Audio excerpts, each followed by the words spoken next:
Halo semuanya, jumpa lagi bersama saya Christian Sutantio di channel Jendela Sains. Channelnya buat kalian yang ingin memahami pelajaran matematika, fisika, dan kimia untuk tingkat SMA. Di video ini kita akan membahas pelajaran fisika SMA kelas 11 yaitu tentang dinamika rotasi. Dan kita sekarang masuk ke part 2 yaitu tentang momen inersia. Untuk part yang lainnya bisa kalian klik ada link playlist di sebelah kanan atas ini atau bisa juga kalian klik link di deskripsi untuk melihat videonya. Untuk mendapatkan pemahaman yang lengkap, pastikan tonton terus video ini dari awal hingga akhir.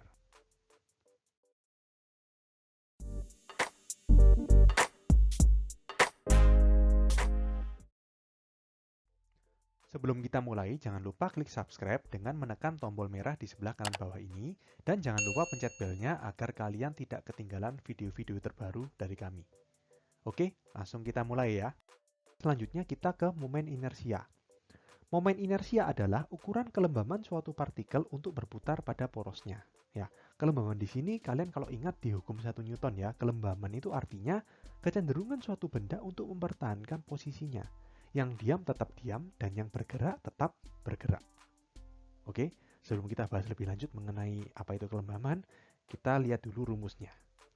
Nah, di sini rumus momen inersia untuk partikel biasa itu adalah I sama dengan mr kuadrat, di mana I sama dengan momen inersia, satuannya kilogram meter persegi, M itu adalah massa dalam kilogram, dan R adalah jarak partikel ke poros atau ke pusat dalam meter. Oke, jadi momen inersia ditentukan oleh massa benda dan ditentukan oleh jarak partikel atau benda tersebut ke poros. Oke, saya kasih ilustrasinya seperti ini. Misalkan, saya punya tali, ya. Saya punya tali, kemudian ujungnya diikatkan pada sebuah benda bermassa M. Tali ini saya putar horizontal, membentuk lintasan yang seperti ini. Ini horizontal ya. Nah, akan berputar terus-menerus. Oke, coba dibandingkan, misalkan massa yang di sini 4 kilo dengan yang kedua, kalau massa di sini 10 kilo. Ya, maka untuk berputar lebih berat yang mana? Lebih berat yang 10 kilo. Ya. Dan kalau sudah bergerak, untuk menghentikannya lebih berat yang mana? Lebih berat yang 10 kilo juga. Itu maksudnya kelembaban. Kecenderungan suatu benda untuk mempertahankan posisinya. Waktu diam, dia disuruh gerak, diberi gaya, dia akan lebih susah. Tetapi ketika dia sudah bergerak, ingin dihentikan, maka juga akan lebih susah. Oke, ibaratnya seperti ini. Misalkan ada mobil dan truk ya. Sama-sama dari diam. Maka untuk merubah kondisi diam menjadi bergerak, dibutuhkan gaya lebih besar untuk menjalankan truk. Ya, karena massa truk lebih besar. Oke? Nah, sekarang posisinya mobil dan truk ini sudah sama-sama bergerak. Dan kemudian mobil dan truk ini akan direm sampai berhenti. Maka gaya yang dibutuhkan untuk mengerem sampai berhenti akan lebih besar untuk mengerem truk daripada mobil. Karena massa truk lebih besar dari massa mobil. Ini maksudnya kelembaban. Oke, paham ya? Nah, sekarang momen inersia ternyata juga dipengaruhi oleh jarak partikel ke poros. Ya, misalkan nih, di contoh yang pertama tadi, misalkan panjang talinya 1 meter. Sama di contoh kedua, panjang talinya 2 meter. Ya, lebih panjang. Masanya sama-sama 4 kilo. Oke. Ini juga diputar. Ya, diputar ke sana ya. Untuk lintasan yang seperti ini. Maka kalau kalian lihat, untuk diputar lebih berat yang mana? Untuk diputar pertama kali dari diam menjadi bergerak. Yang ini. Tetapi setelah bergerak, untuk menghentikannya juga lebih berat yang ini. Itulah maksudnya momen inersia, itu maksudnya kelembaban. Oke, paham ya ilustrasi ini ya? Berikutnya, momen inersia untuk beberapa partikel. Kalau partikelnya lebih dari 1 ya tinggal dijumlah. M1 R1 kuadrat plus M2 R2 kuadrat. Kalau misalkan lebih dari 2 ya M3 R3 kuadrat dan seterusnya. Atau dinyatakan sebagai I sama dengan sigma MR kuadrat. Di mana M ini massa masing-masing partikel dan R ini jarak masing-masing partikel ke poros. Oke. Berikutnya yang ketiga adalah batang homogen dengan sumbu pada pusat batang. Jadi di sini adalah batang homogen, posisinya ini horizontal ya, yang berwarna biru ini batangnya, sedangkan yang garis hitam ini adalah sumbunya. Ini garis vertikal sehingga batangnya berputarnya arahnya adalah horizontal. Oke, nah kalau misalkan kondisinya seperti ini, maka rumusnya I sama dengan 1/12 ml kuadrat. I adalah momen inersia dalam kilogram meter kuadrat, M adalah massa dalam kilogram, dan L adalah panjang dari batang. Oke, nah Yang keempat ini sama, batang homogin juga. Hanya kalau tadi sumbunya terletak di pusat atau di tengah-tengah batang. Sekarang sumbunya di ujung batang. Oke? Kalau sumbunya di ujung batang, maka rumusnya akan menjadi I sama dengan 1/3 ml kuadrat. Jadi berubah ya dari 1/12 menjadi 1/3. Oke. Nah, rumus 4 ini sebenarnya berasal dari rumus 3 menggunakan teorema sumbu sejajar. Ya, apa itu teorema sumbu sejajar? Teorema sumbu sejajar itu digunakan untuk menghitung momen inersia dari benda yang sama, hanya kita geser sumbu putarnya. Oke? Nah, rumusnya adalah I sama dengan I0 plus M delta X kuadrat. I0 di sini adalah momen inersia mula-mula. Dalam hal ini, momen inersia mula-mula adalah pada pusat batang. Jadi yang 1/12 ml kuadrat ini.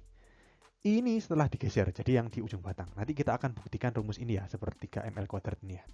Terus di sini plus M delta X kuadrat. M adalah massa batang, dan delta X adalah pergeseran sumbu. Sumbunya digeser sejauh berapa? Kalau misalkan yang ini, dari pusat ke ujung itu digeser berapa? Dari sini digeser ke sini. Sejauh berapa itu? Sejauh setengah L. Oke, kita buktikan ya.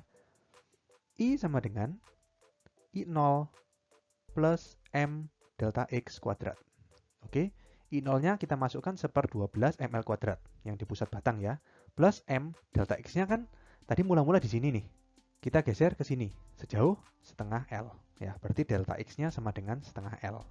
Kita masukkan ke rumus, berarti di sini setengah L dalam kurung kuadrat. Atau 1/12 ml kuadrat ditambah setengah L dikuadratkan berarti 1/4 L kuadrat ya. Berarti kalau dikali M jadi 1/4 ml kuadrat. Kita samakan penyebutnya menjadi 1/12 ml kuadrat ditambah 1/4 berarti jadi 3/12 ml kuadrat. 1/12 ditambah 3/12 hasilnya 4/12 ml kuadrat. 4/12 disederhanakan berapa? 1/3. Maka didapatkanlah rumus I sama dengan 1/3 ml kuadrat. Oke, kita ke benda berikutnya. Silinder pejal yang berputar, itu contohnya roda, katrol, dan lain sebagainya ya. Jadi ini bentuknya seperti tabung atau silinder yang posisinya tidur terus berputarnya seperti ini. Sumbunya pada pusatnya. Oke. Rumusnya I sama dengan setengah mr kuadrat. Ya, di mana M adalah massa, massanya silinder. R-nya adalah jari-jari silinder. Oke. Nah, yang keenam, ini ada silinder berongga. Apa bedanya? Kalau silinder pejal artinya dia padat dalamnya. Kalau berongga, bentuknya mungkin seperti cincin atau seperti pipa. Kalau bentuk yang demikian, maka rumusnya I sama dengan mr kuadrat. Ya, sama M adalah massa dari silinder dan R adalah jari-jari silindernya. Oke. Yang ketujuh, kita ke bola pejal. Bola pejal itu bola yang padat. Ya. Jadi kalau misalkan di contoh sehari-hari, bola pejal itu seperti bola biliar atau bola golf. Itu bola pejal. I sama dengan 2/5 mr kuadrat. Oke, M adalah massa bola dan R adalah jari-jari bola. Kemudian yang kedelapan adalah bola berongga. Nah, kalau bola berongga berarti dalamnya kosong. Oke, ini rumusnya I sama dengan 2/3 mr kuadrat. Oke, jadi untuk rumus momen inersia mulai dari yang partikel, beberapa partikel, batang homogen di ujung maupun di pusat, silinder pejal, silinder berongga, bola pejal, bola berongga, ini sebaiknya diingat. Karena ini akan dipakai untuk mengerjakan soal-soal pada dinamika rotasi. Oke, kita langsung ke contoh soal. Nah, di sini ada batang ya. Sama seperti yang tadi, batangnya berwarna biru, lalu di titik A itu diletakkan sebuah beban yang masanya 4 kilo. Terus di titik B diletakkan sebuah beban yang masanya 6 kilo dan di titik C diletakkan sebuah beban yang masanya 2 kilo. Oke. Massa batangnya diabaikan. Jika jarak AB 1,2 meter dan BC 1,8 meter ya. Kita tulis dulu ya. Jadi di sini 1,2 meter, kemudian BC 1,8 meter. Oke. Tentukan momen inersia di titik A. Oke, yang pertama kita hitung momen inersia di titik A. Nah, di sini beban A, beban B, dan beban C ini dianggap sebagai partikel. Berarti kita gunakan rumus yang beberapa partikel. Yang tadi I sama dengan sigma mr kuadrat itu ya. I sama dengan sigma mr kuadrat. Jadi momen inersia untuk setiap partikel itu dijumlahkan. Oke, kita langsung jawab untuk yang A. Ya. Di titik A, maka kita masukkan rumusnya. I sama dengan apa? MA dikali RA kuadrat. Ya kan? Ditambah MB dikali RB kuadrat. Ditambah MC dikali RC kuadrat. Oke. Masanya A berapa? Masanya A adalah 4. R itu apa? R itu adalah jarak dari beban ke poros. Nah, di sini yang pertama, porosnya adalah titik A. Ya, jadi A sebagai acuan. Maka jarak dari beban A ke titik A, ya berarti 0. Oke? Ngerti ya? Jadi ini mirip dengan momen gaya. Tadi momen gaya, kalau sebuah gaya itu bekerjanya pada poros, maka momen gayanya langsung 0. Nah, di momen inersia ini pun juga demikian. Jadi kalau misalkan ada beban, terletaknya di poros, berarti jarak terhadap porosnya 0, R-nya 0. Karena R-nya 0, maka I-nya kan MR kuadrat. Kalau R-nya 0, maka M sebesar apapun, I-nya juga 0. Ngerti ya? Jadi langsung kita isi di sini 4 kali 0 kuadrat plus MB. Masanya B berapa? 6 kg. 6. RB adalah jarak dari B ke poros. B di sini ya, porosnya kan A ini. Oke, A sebagai poros berarti RB-nya 1,2. Jadi 1,2 kuadrat. MC berapa? MC 2 kilo. RC, jarak dari C ke A. Berarti 1,8 ditambah 1,2. Berapa? 3. Oke, lalu langsung dihitung, ini langsung 0 ya. Plus 6 kali 1,44. Plus 2 kali 9. Sama dengan 0 plus 6 kali 1,44 itu hasilnya adalah 8,64 plus 18. Jadi hasil akhirnya adalah 26,64. Satuan dari momen inersia adalah kilogram meter kuadrat. Oke, ngerti ya? Sekarang kita ke soal yang B. Soal yang B ini porosnya adalah titik C. Kita langsung buat di sini I sama dengan MA RA kuadrat plus MB RB kuadrat plus MC RC kuadrat. MA-nya 4. RA-nya sekarang nggak 0 lagi ya, karena kan dihitungnya dari sini. Jadi jarak dari A ke C adalah 1,2 tambah 1,8, berarti 3 meter lagi ya. 3 kuadrat plus MB. Masanya B berapa? Di situ 6 kg. RB berarti sekarang jarak dari B ke C. 1,8 kuadrat ditambah. Nah, yang MC sekarang ini yang 0 ya. Karena dia terletak di poros. Langsung aja 0 saya tulis di sini. Lalu kita hitung 4 dikali 9 ditambah 6 kali 1,8 kuadrat itu 3,24. 4 kali 9, 36.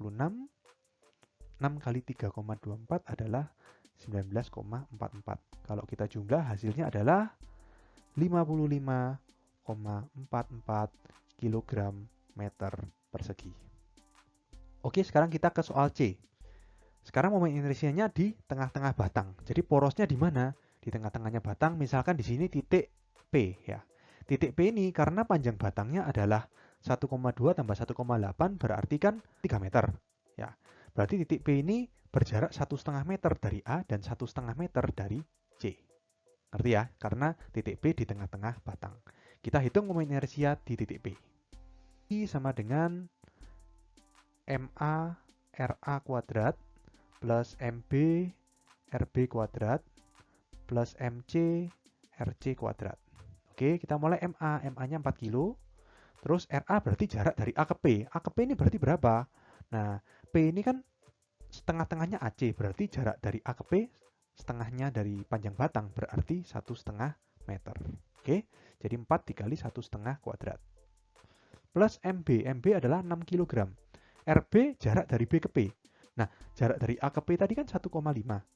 Karena A ke B 1,2 berarti B ke P adalah selisihnya. Jadi 1,5 dikurangi 1,2. Hasilnya adalah 0,3.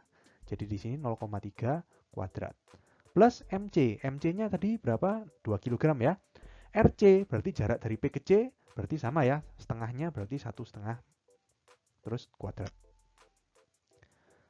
Oke, langsung dihitung berarti di sini 4 kali 2,25 ditambah 6 kali 0,09 ditambah 2 kali 2,25. Ya. 4 kali 2,25 adalah 9. 6 kali 0,09, 0,54. 2 kali 2,25, 4,5. Kalau dijumlah hasilnya adalah 14,04. Satuannya kilogram meter persegi.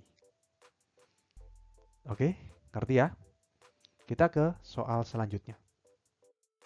Tentukan momen inersia dari sebuah batang homogen bermassa M dengan panjang L yang diputar pada poros yang berjarak sepertiga L dari salah satu ujungnya.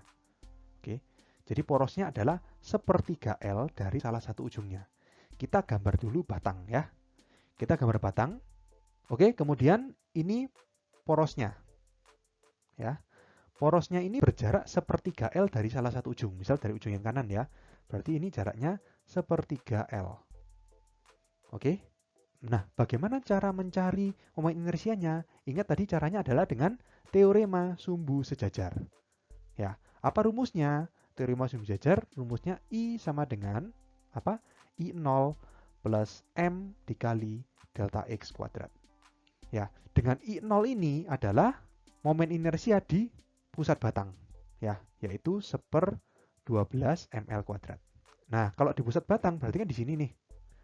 Ya, kalau di pusat batang kan jarak dari salah satu ujungnya berarti kan setengah L. Berarti ini adalah delta X. Ngerti ya? Artinya kita harus hitung delta X-nya atau sumbu ini digeser sejauh berapa dari sini ke sini. Ngerti ya? Ini adalah delta X. Kita hitung ya, berarti delta X adalah setengah L dikurangi sepertiga L. Oke? Delta X sama dengan setengah L dikurangi sepertiga L. Kita samakan penyebut menjadi per 6 ya.